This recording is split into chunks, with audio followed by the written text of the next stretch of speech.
watching India Global. I'm Gaurie Dwivedi. Let's start the show with what's making news around the world. First up, countdown begins to Donald Trump's Liberation Day tariffs. Trump's $1.4 trillion trade war is set to reshape global economy and some would say the rules of global trade. 1 lakh Awami League members have fled to India is the latest allegation by Bangladesh. His advisor accuses Sheikh Hasina of hatching conspiracies in India. Latest allegations comes ahead of BIMSTEC. Will this be another roadblock to a possible meeting between Modi and Yunus? Liberal judge Susan Crawford beats Musk-backed candidate. Musk's money muscle fails Republicans in the key swing state of Wisconsin.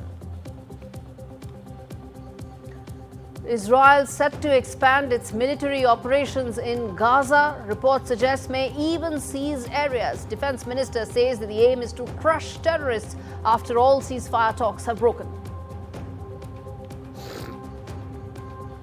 Democrat senator makes historic protest against Donald Trump. Senator Booker gives a 25-hour speech slamming Donald Trump, breaks record for the longest floor speech in history. The question is, will it revive Democrats' chances in the House?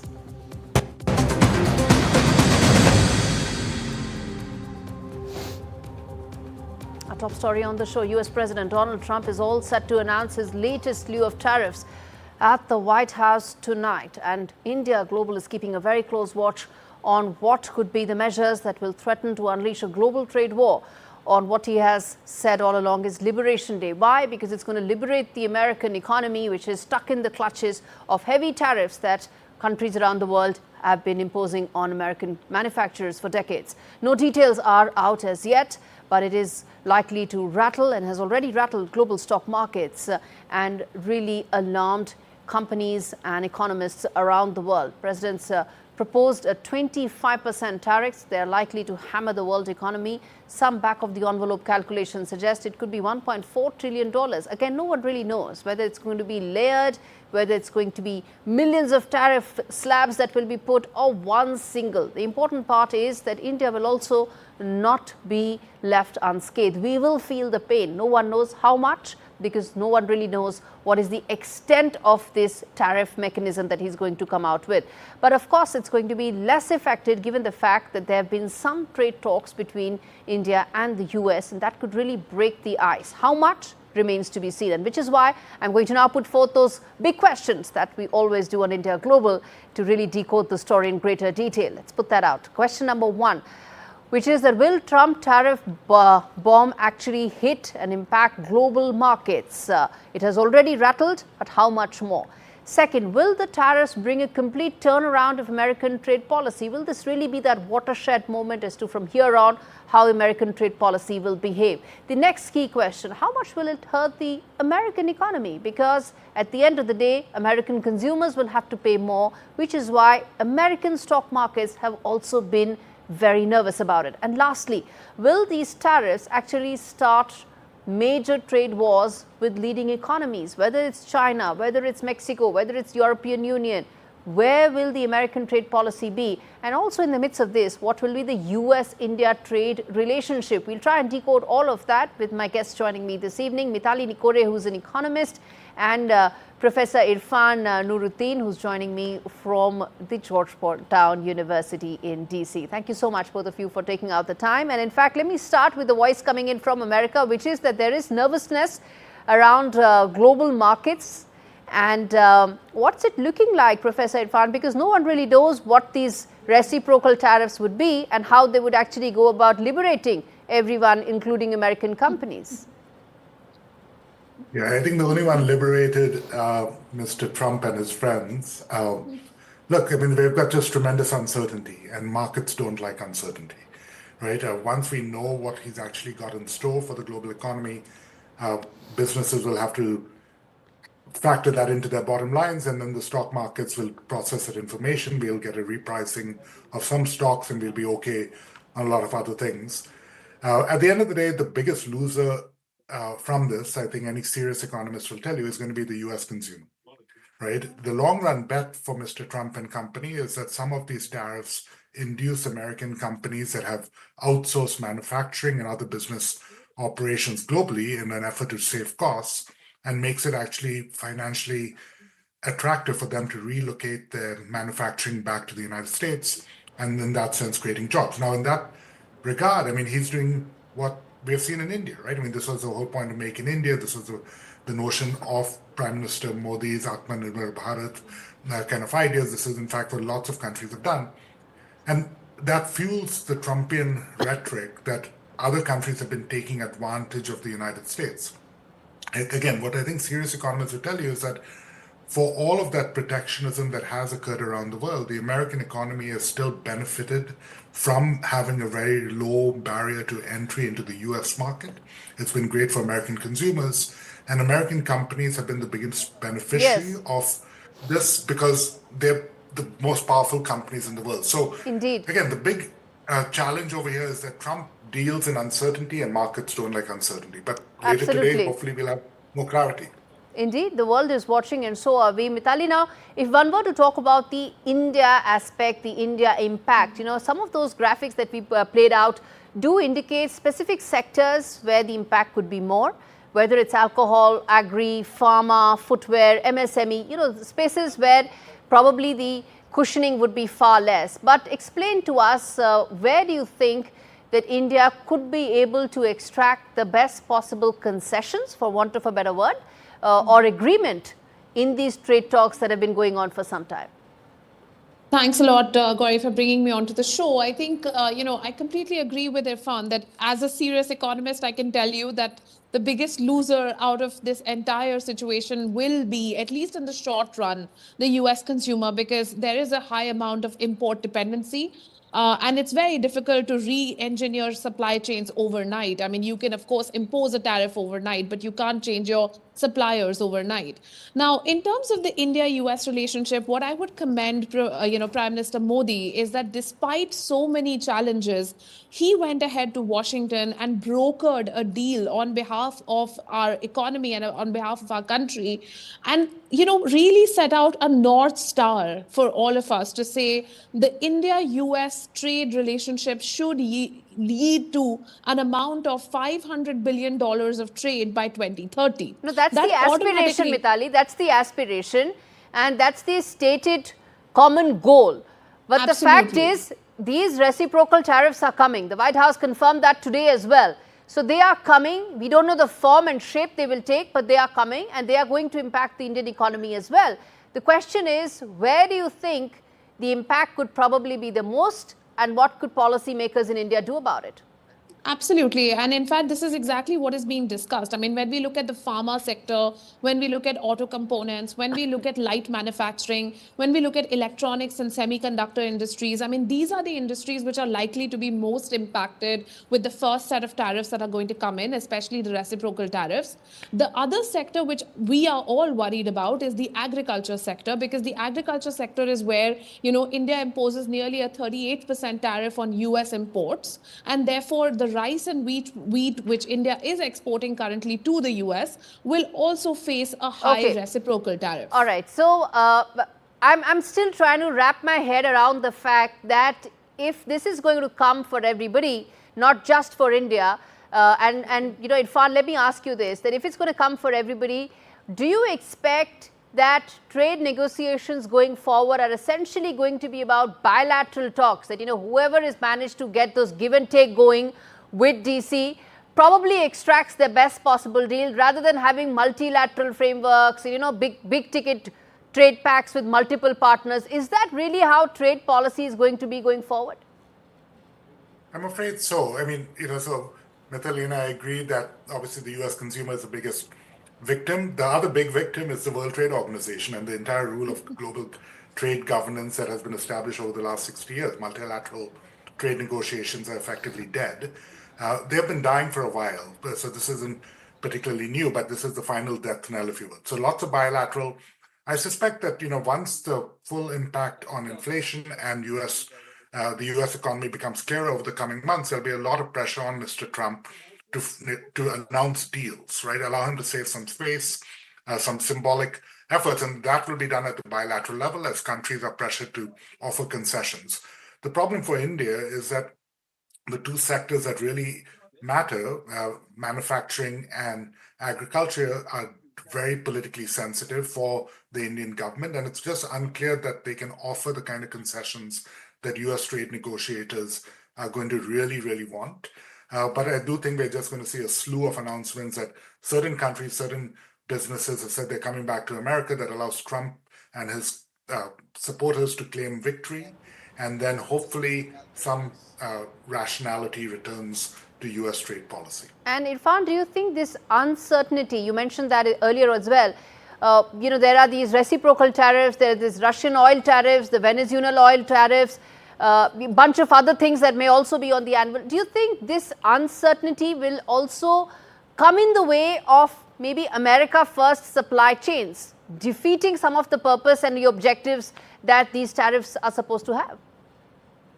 Very much so, right? Businesses, especially global businesses of the scale of these big multinationals that have global value chains, are making decisions that are years in the future, right? I mean, they've got to, so the rejiggering of a supply chain overnight, as Mitalia correctly said, is simply impossible. So how do you deal with that uncertainty? You basically hedge on future investments. You don't get as competitive as you could be.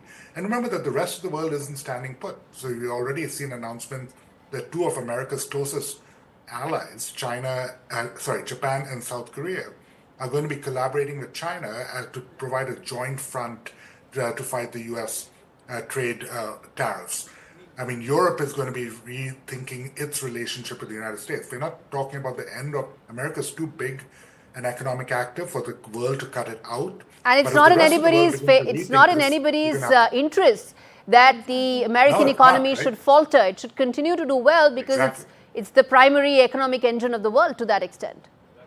And that uncertainty therefore means that American consumers are going to be hedging their bets. So what we're going to see is a slowdown in 2025 in the US economy that will have a ripple effect.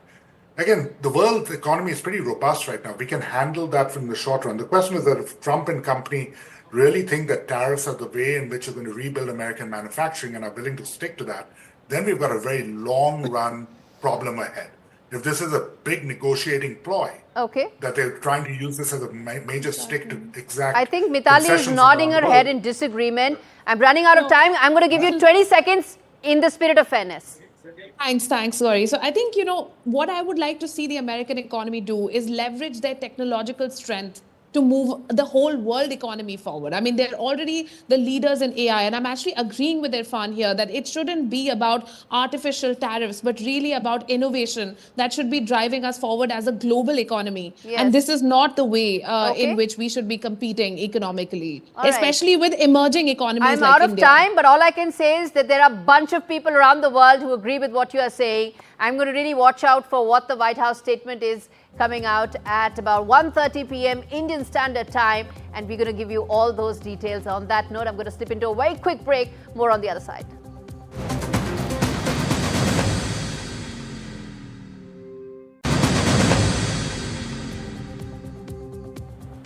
Seems that from Bangladesh, there is always news that comes out that is disturbing or at least not benefiting the India-Bangladesh relationship. Its interim government's information advisor has now claimed that 1 lakh members of the ousted Prime Minister, the Sheikh Hasina's Awami League party, fled to India. Wild allegation that has been made by Mohammad Yunus's advisor.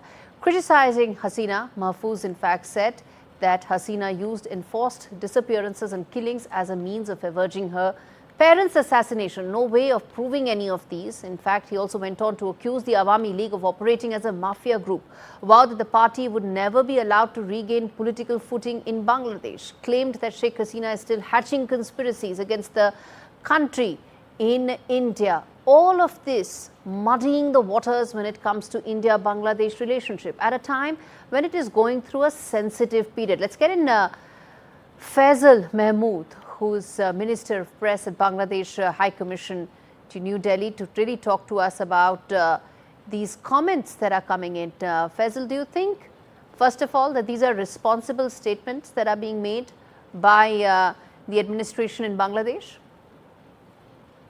The statement is made by the information advisor, and I think he made the statement basing on some credible information. I'm not sure about the numbers that he mentioned, but I can guarantee you that a large number of Awami League leaders are in hiding in India, especially in the West Bengal. And we have credible information even in the High Commission in New Delhi that what numbers of Awami League leaders are in hiding, even in New Faisal, what's Delhi. the proof? Again, there is no proof because these people, the Awami League people, didn't go to India through a credible route. We don't have any information in our immigration, and neither does India, I guess. Because I can give an Faisal, example. which brings me to ask you this: that when relationships, diplomatic and bilateral relationships, are at stake, do you think statements should be made without proof? That's up to the individual who made that statement. But if you ask me, I think there should be a coordinated effort from the Bangladeshi side to make any statement and make that statement with consultation with others. That's my point of view. Indeed. And it's refreshing to hear that, which also brings me to ask you, Faisal, that the country right now is going through a bit of a turmoil, and statements suggesting that Awami League will not be allowed to get a political footing in Bangladesh at a time when everybody wants elections. What is the political atmosphere that the government is really setting itself up? I mean, you have to really follow what the interim government and its chief advisor has been saying. No, we've been following it. Trust me, we've been following it. But yeah, go ahead. I know that. The political parties can make any sort of statement, but the government, I think, has made it clear that they haven't decided anything concrete on Awami League's fate. But you have to understand that Awami League didn't have a normal ousting from power. They were ousted from the power through a very popular uprising, which was participated from people from all across the board. I mean, all sorts of political parties and common people. So, and Awami League leaders are not in Bangladesh right now. They are not appearing in any places. I mean, not even if you ask them to appear in any places, they don't do that. That's because of a witch hunt that's taking place against them, because of the fact that the turmoil, the law and order situation has prevented them from really coming out. And that security situation has been alarming, hasn't it, Faisal? I mean, the witch hunt hasn't been going on without any reason. The witch hunt is going on against those persons who are accused of like heinous crimes, and the law and order, I mean, the law enforcement officials are only trying to find out the peoples who were involved in, this genocide. They had killed a lot of people during this July and August uprising. It is not going on indiscriminately. Faisal, I have to leave it there, but all I can say is that what has been happening since 5th of August isn't any better than what your claims have been about Awami League's tenure in the 15 years prior to that. And that, unfortunately, is the most worrying part. I have to strongly disagree with that, to be honest. So the beauty of this is we agree to disagree and nobody cracks down with a witch hunt. But thank you so much, and I'm going to get you again on the show probably soon. On that note, I'm going to shift focus now to Thailand, where Prime Minister Modi is all set to be to attend the 6th BIMSTEC summit, where he is expected to hold talks.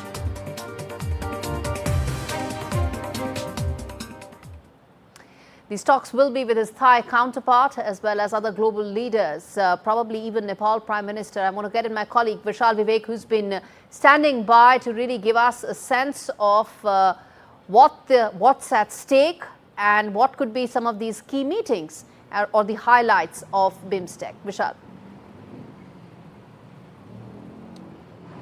So we've just heard that the Nepalese Nepalese foreign minister has spoken and said that they are really hopeful that PM Narendra Modi will meet the delegation of Nepal.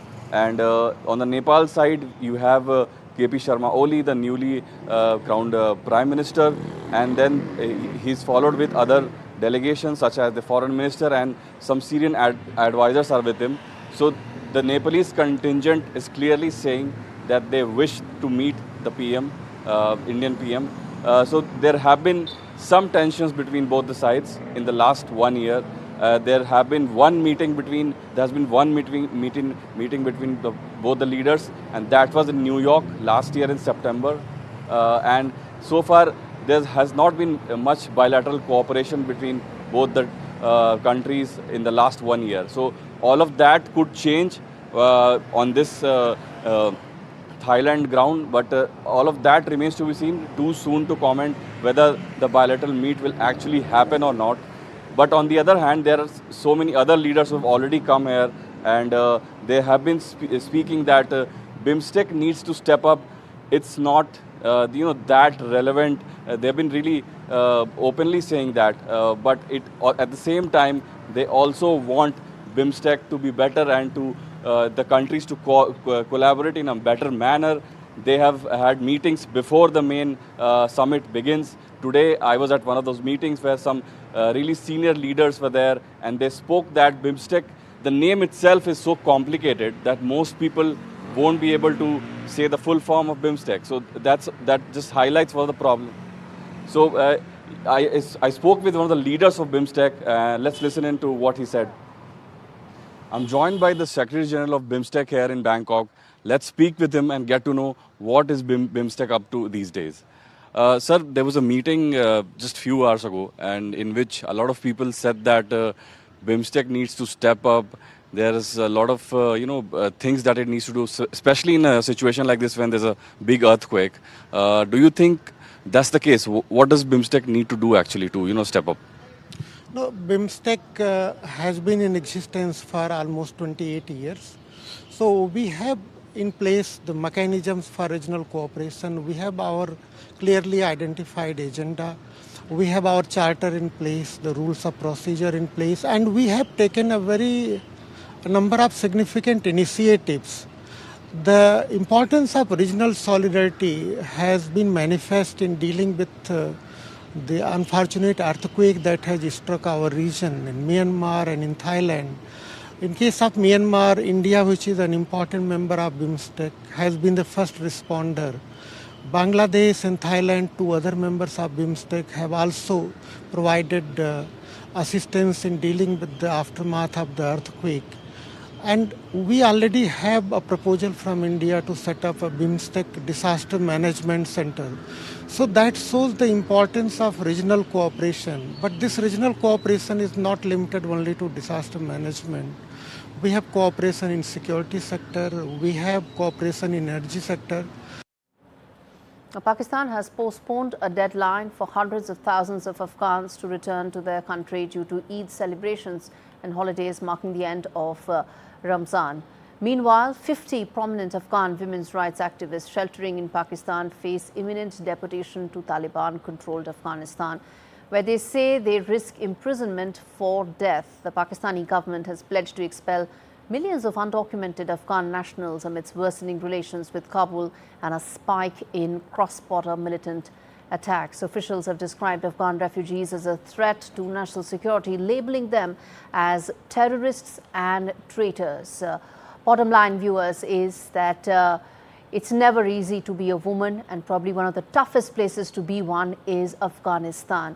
And as these 50-odd activists are being pushed out of Pakistan to Afghanistan, what lies ahead is probably the most dire circumstances. Several of them have actually fled Kabul and sought refuge in Pakistan. Amidst those 8.4 lakh refugees that are being sent back from Pakistan, these 50 women activists will really determine which way Afghanistan will go from here on in terms of providing any security, safety whatsoever for women going forward. On that note, a quick break. I'll come back with more on the other side. Stay with us.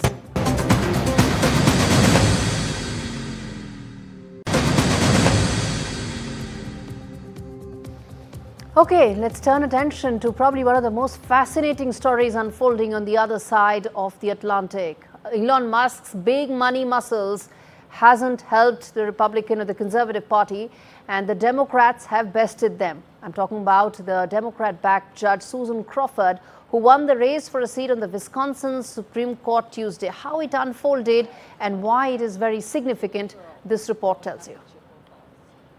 Wisconsins stood up and said loudly that justice does not have a price. Our courts are not for sale.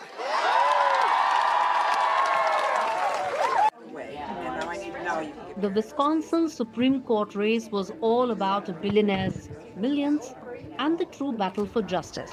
Liberal Judge Susan Crawford has won a crucial seat on the state's highest court, defending conservative Brad Schimmel, despite a record-breaking $25 million from Elon Musk, a senior advisor to President Trump.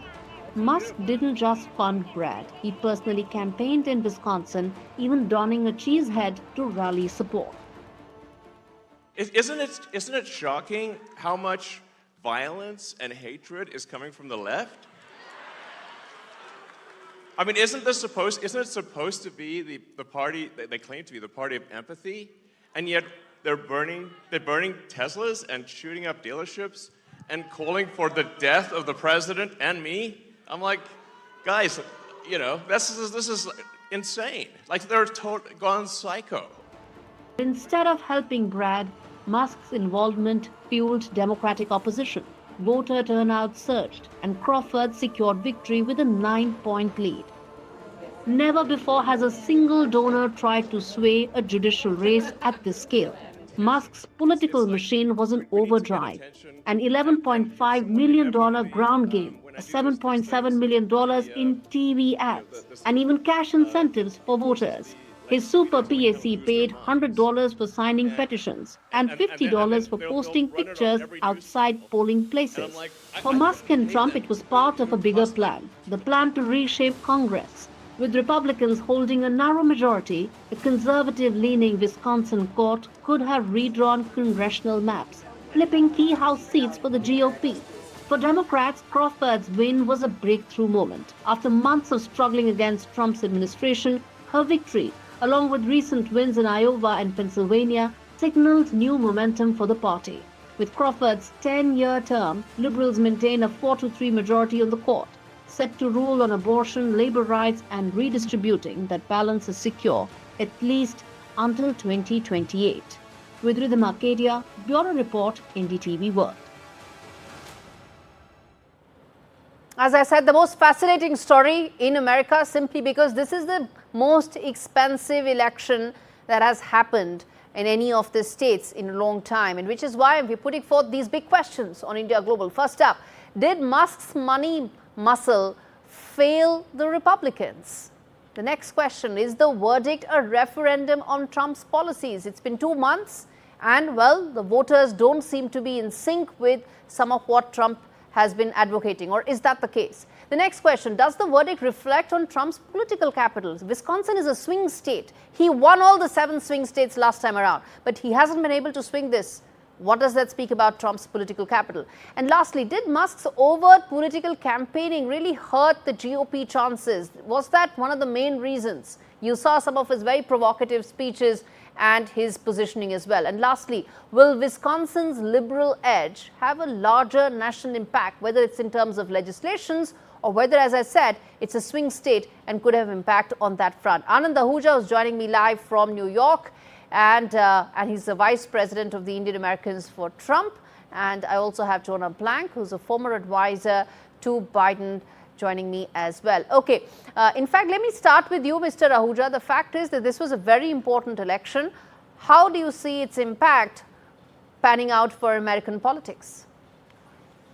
Gaurie, there is no doubt it was a very important election, but I don't think that Republicans should get heartbreak because if at the same time, if we see yesterday 2 Florida congressional elections in which Republicans, they won the election. So basically, as you very rightly said in your monologue, that pumping of Elon Musk's money in this election, especially a judicial election, probably had a negative effect, and rightly or wrongly, voters basically analyzed that the power of money cannot influence judicial election. Is that a wake-up call then? Is that a wake-up call then?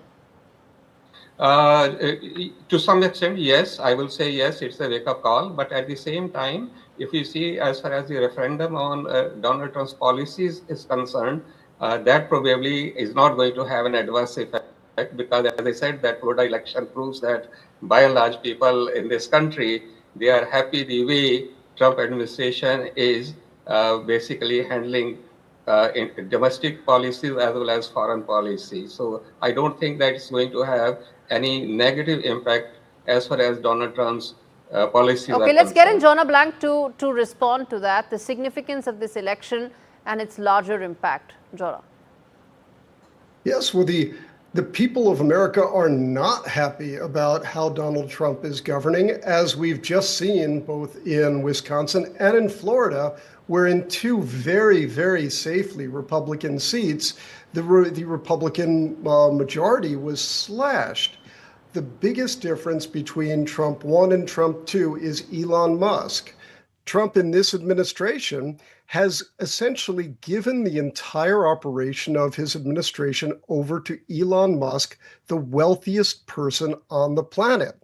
And people hate that because Elon Musk is destroying Social Security, veterans administrations, abolishing whole parts of the U.S. government. Think Musk is the reason for the loss? He said no. You think Musk is the reason for the loss? In Wisconsin, that certainly appears to be the case. I mean, he plowed more money into this election than any other judicial election in U.S. history. He made it about himself, and that, I think, is what the people were responding to. Mr. Ahuja, do you think that is going to be an important indicator of how the Trump administration now invokes Musk's political and money power going forward in all elections? And I'm not even talking about the midterms next year. You are asking me? Yeah. Okay, so basically, I personally believe that money will always play a big role in political elections. But we have to understand election for the political candidates versus elections for the judicial positions. So if the money is poured like the money was poured by Elon Musk in this judicial election, that probably will have a negative impact. However, the money in the political elections has always played a very big role in this country, and for that matter, if you ask me, in any country. So that will continue. But I personally believe that the way the checks were handed over by Elon Musk to the voters, but $1 million, 3-4 checks were handed over, that probably will have negative impact if this trend continues as far as the judicial elections are concerned. Okay, but Jonah Blank, let me then, get you the other side to it, which is that if you talk about it's a single election, how much can we extrapolate to really talk about the national mood here? Well, we shouldn't overread it. It is perfectly normal after a presidential election for the party that has won the election to lose seats in the midterm, in the off-year elections. That happens pretty frequently. So let's not get over our skis on this. But the very real danger is very much there. Let's remember that for all the money Elon Musk has poured into this election, it represents less than 1/100th of 1% of his fortune. He may just decide, I simply haven't tried to bribe the electorate enough. Instead of giving them $100 to sign a petition and offering $1 million to two of them, maybe I'll multiply that by 10, and maybe that'll be enough to buy the people off. And he might be right. But none of this is illegal, right? I'm asking you from a legal point of view. I'm asking that. It's a question. It's a very good question because the courts have not really given a clear answer on that. So far, at least, he hasn't been sent to jail. And more to the point, the penalties for it, even if it is illegal, are generally not jail time. They're fines. And fines are irrelevant for him. He could pay any fine that is levied on him. So the law is powerless, really, to rein him back on this. Okay. As I said, how much can you really extrapolate from a single election in Wisconsin? But Jonathan, then do you think this could act as probably a breath of fresh air or maybe some lease of life into the Democrats' camp, which have pretty much been lifeless since the election verdict came out last year? You're right. This definitely is the best news the Democrats have had in a while, and it will lift their spirits. Substantively, there's a little bit of real impact because Wisconsin will be redistricting, so this actually will affect that in some degree. But really, it's a morale boost more than anything else, and a harbinger of what might occur in the future. And finally, then, I want to ask you this before I get in Anand as well, which is that what kind of legislations do you expect to be passed by this liberal-leaning court in Wisconsin? Not very much. The main thing, as I said, was on redistricting. There are a few abortion rulings coming up, and most notably for Elon Musk, there is a Tesla ruling that may come before the court. But substantively, this is less important than as a harbinger and it's as a messaging that is important, Mr. Ahuja. And I think that is really the big point. I'm going to leave it there. Thanks much, both of you, for joining me today on this edition of India Global. It's time to slip into a break with more news on the other side. Stay with us.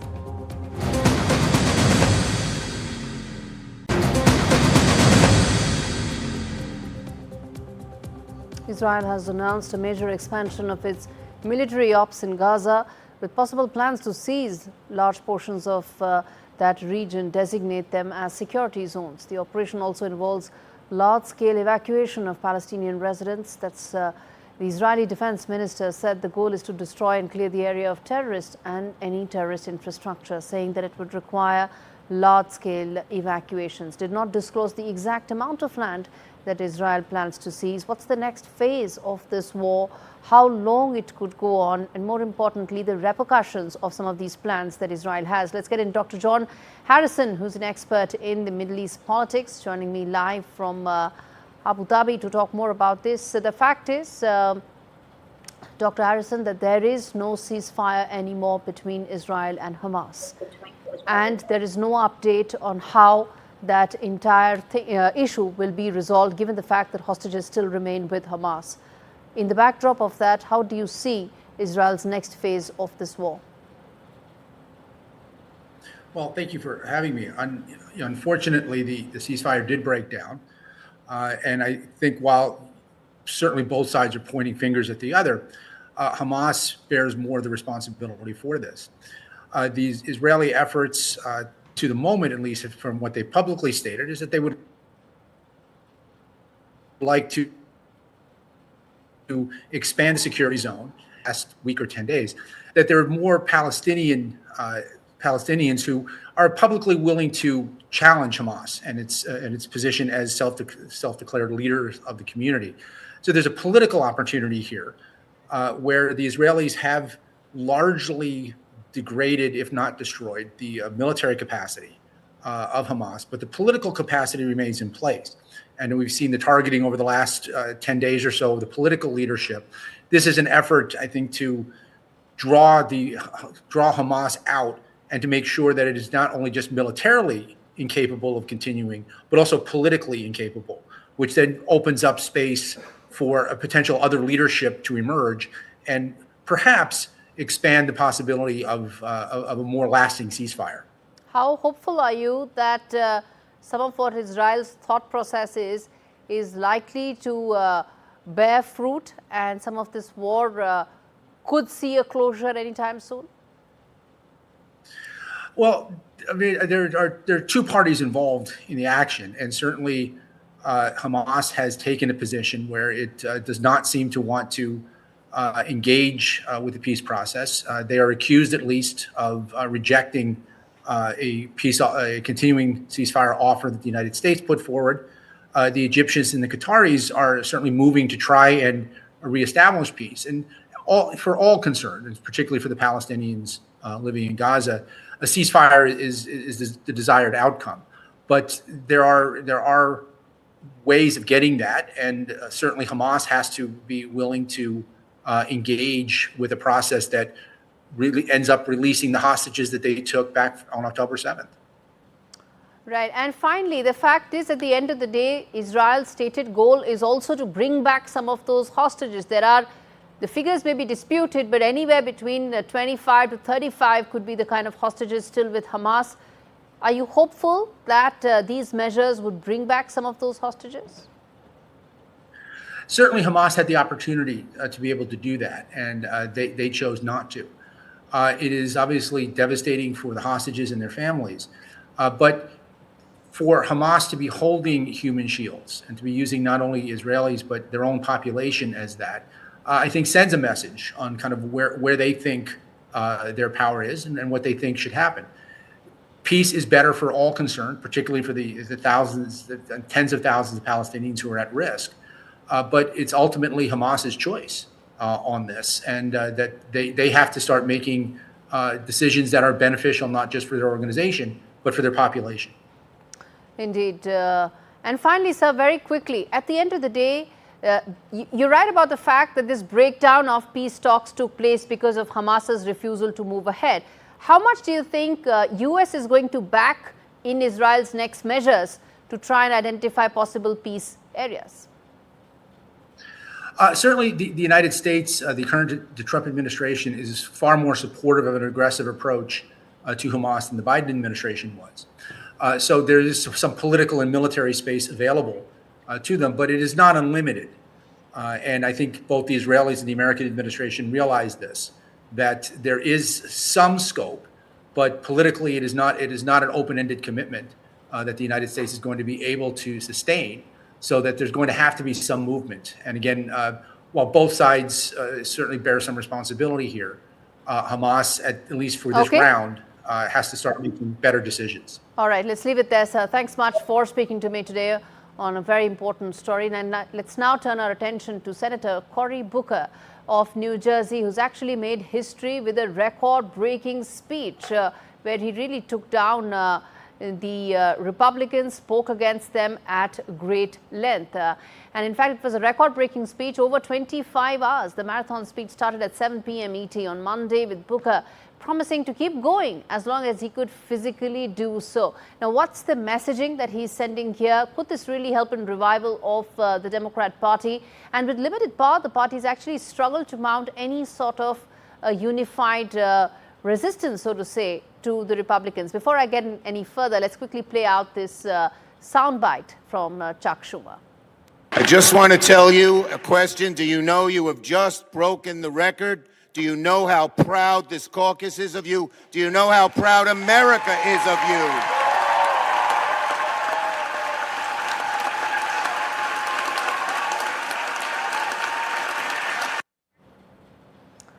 Okay, turning attention now to Russia, where a key Kremlin negotiator is expected in Washington this week for talks with President Trump's administration, marking the most senior Russian official to actually travel to the U.S. since 2022, when the Russian war started with the Ukraine. A report suggests that chief of Russia's Sovereign Wealth Fund, who was appointed by President Putin as Special Investment and International Economic Envoy, will meet with U.S. Special Envoy. The significance of this, does this mean that there's a reset in the U.S.-Russia relationship? Let's get in Tatiana, who's joining us live.